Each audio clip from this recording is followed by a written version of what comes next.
Костровой очаг Виталик делает у нас из старой стиральной машинки. Достал барабан.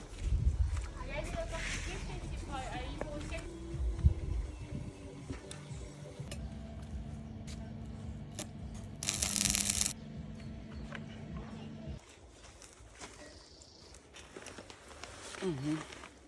Прикольно. Не будешь обрезать эту штучку? Я не знаю, посмотрим. Попробуем, да? Ну. Сколько много? Только хватит, может?